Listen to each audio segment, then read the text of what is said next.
Здравейте, скъпи приятели! Отново сме в канала на Самез Димитър Иванов. 4 дни до изборите, до тези важни, решаващи избори. Снощи гледах нещо потресаващо. По канал 1, в стари предавания ви казвах, че обществената телевизия се проваля абсолютно като медиатор на предизборната кампания за местните избори 23-та година. В канал 1 бяха поканени кандидатите за кмет на София. По някакъв много странен начин, няма да го коментирам, всички се крият зад закона, за споразумения, за договори, но какво се случи на този жалък дебат? На този дебат, който участваха, разбира се, водещите по социологически проучвания, към които аз съм доста резервиран кандидати, се оказа, че всъщност тези, които са фаворити на партиите, са доста по-неубедителни от другите. Например, архитект Комитова и кандидата на Възраждане Николов. На единия му отрежда 4-5 място, а архитект Комитова въобще не влиза, бяха най-убедителни. Кандидатите Терзиев, Хикимян и Ваня Григоров, които се сочат за фаворити участници на балотажа, приличаха на едни непослушни деца, които не си учат уроците. Да, верно, те са деца на партиите. Партиите са ни ги представили да ни заблудят, за да избягат от отговорността, която имат пред избирателите. Защото са в абсолютен процес на деградация последните години, но всичко това беше много смешно и жалко. Некомпетентни, объркани, никакви важни теми. За това поставих и основната тема в днешното предаване. Как партиите искат да загробят София. Поставиха си бизнесмен, журналист, синдикалист. Вижда се очевидно в това, което правят в кампанията през последния месец, че са доста несъстоятелни, но партийните активи, сглобката, медийните механизми и манипулации, включително тези на обществената и на другите големи телевизии, социални мрежи, клиентелата, която големите партии влачат като олигарси и играчи, които да заграбват милионите на София, ги избутват напред. Естествено, че най-добрият кандидат, за мен най-важният кандидат, Вили Лилков, беше решен от този дебат. Преди минути научих, че утре той ще участва в дебат за София в този формат в BTV. Не знам, дано така бъде, защото неговата компетентност, подготвеност и опит са една обиколка преди това, което показват тези фаворити. И ако ние станеме жертва на цялото внушение и машинации, ще сме си виновни само ние, защото на 29-ти ние сме играчите. Ние гласуваме, ние решаваме. Един ден в годината, един ден на 4 години, защото местните избори са на 4 години.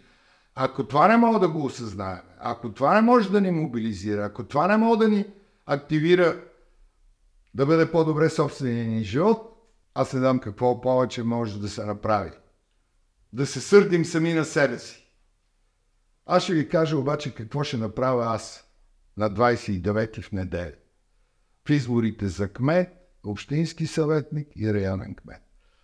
За кмет ще гласувам убедително за господин Вили Лилков. Най-подготвения, най-компетентния, човек, който носи политико-морални качества близки до моите и човек, който има брилянтна визия. Наскоро имах в канала разговор, дълъг разговор с него, брилянтна визия за София. Ето това ще направя за кмет. За общински съветник ще гласувам за господин Петър Славов. Той е независим. Той е на последния ред. С Петър Славов също надълго на широко говорихме преди няколко дни. Той е човек, който човек, който мнозина познават. Активен политически, ясен политически, радикален борец срещу корупцията, измамите и изглобките. Човек, който като юрист е великолепен, с чудесни професионални качества и лично аз си мисля и на вас го казвам, ще бъде нашите очи и уши в Общинския съвет. Защото Общинския съвет обича много да далаверосва. Ние имаме нужда от такъв човек, който, ако не може да развали далаверата, то поне ще информира всички и тези играчи вътре тъмни ще се чувстват неудобно. За районен кмет, тъй като аз гласувам в район Витоша, ще гласувам за Теодор Петков. 2 пъти съм гласувал за него. Още когато беше кандидат на СДС срещу ГЕРБ преди 8 години. Има критики, има грешки, но така или иначе Теодор Петков показа, че може да бъде администратор и най-важното има визия за района и има сърце да отстоява позиции. На мене ми е морална драма, че трябва да гласувам за него като кандидат на ГЕРБ-СДС. Няма да гласувам за тази коалиция, политически. Ще гласувам персонално за него, защото съм убеден, че това е най-добрият избор в общината. И сега какво да ви кажа нещо много важно. Преди 1 година на парламентарните избори агитирах, не подкрепям никого. Това беше друго.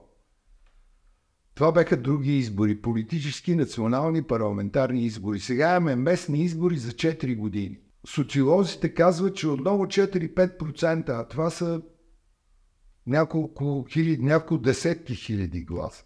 Ще се появят, не подкрепям никога. Не го правете. Това е голяма грешка. Тези, които ще отидат, ще покажат гражданска активност. Моите уважение до урните, но ако гласуват не подкрепям никого, техните гласове нямат значение и по този начин ще увеличат шансовете за успех на тези, които те не желаят. Или иначе казано, не подкрепям никого, ще гласуваш срещу себе си. Затова какво апелирам към тях? Изберете 22 кандидати за кмет. Оставете моята логика и предпочитания.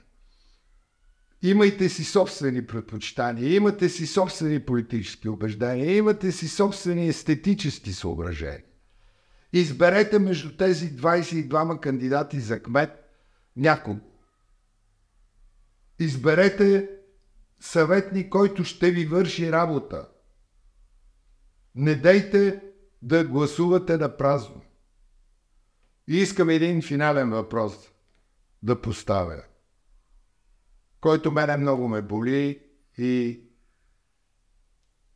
бих казал през цялата кампания ме интересува. Наскоро в едно интервю, ако не се лъжа с госпожа Лора Крумова, на Вили Лилков му беше поставен така агресивно въпроса: ама виждате ли, държавна сигурност, какво значение имат синовете и децата на държавна сигурност, като ние живееме в друго време?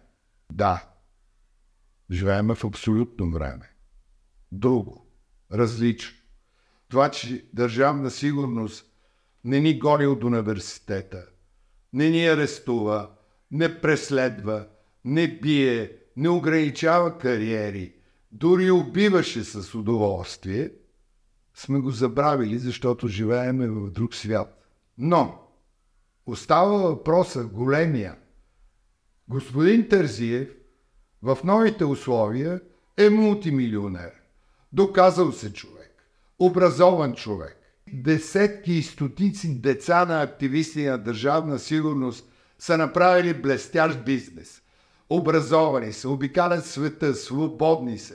Големият въпрос за мен е защо господин Терзиев иска да стане кмет на София. Той не е публична фигура. Той идва от бизнеса, от корпоративното, гледа на столицата на любимия ни град, гледа като една IT компания и показва, че не е подготвен за това. Ние нито знаем неговите политически публични каузи, идеи, много е скромен там. Нито неговата генерална кауза можахме да разбереме в тази кампания за изборите. Защо той сега така настойчиво бива предлаган от определени среди? Очевидно, за да направи политическа кариера. Защото това е един от най-важните политически постове. Няма какво да си говорим това. Да, живеем в свободен демократичен свят. Да, децата не носят отговорност за родителите си, но ние като граждани, хора, които имаме глава, които имаме спомени, които имаме представа от нещата, носиме отговорност как ще постъпим в този момент на избор. С това завършвам. Искам само да ви кажа, на 29-ти не се поддавайте на колебане, не дайте да отивате за гъби, не се разхождайте нагоре-надолу, дано времето е хубаво. Дайте си сметка колко е важно. Ние сме на ход този ден. Бъдете жизнерадостни, бъдете бодри, намерете този, който искате да подкрепите, защото София има нужда от вас. България има нужда от вас.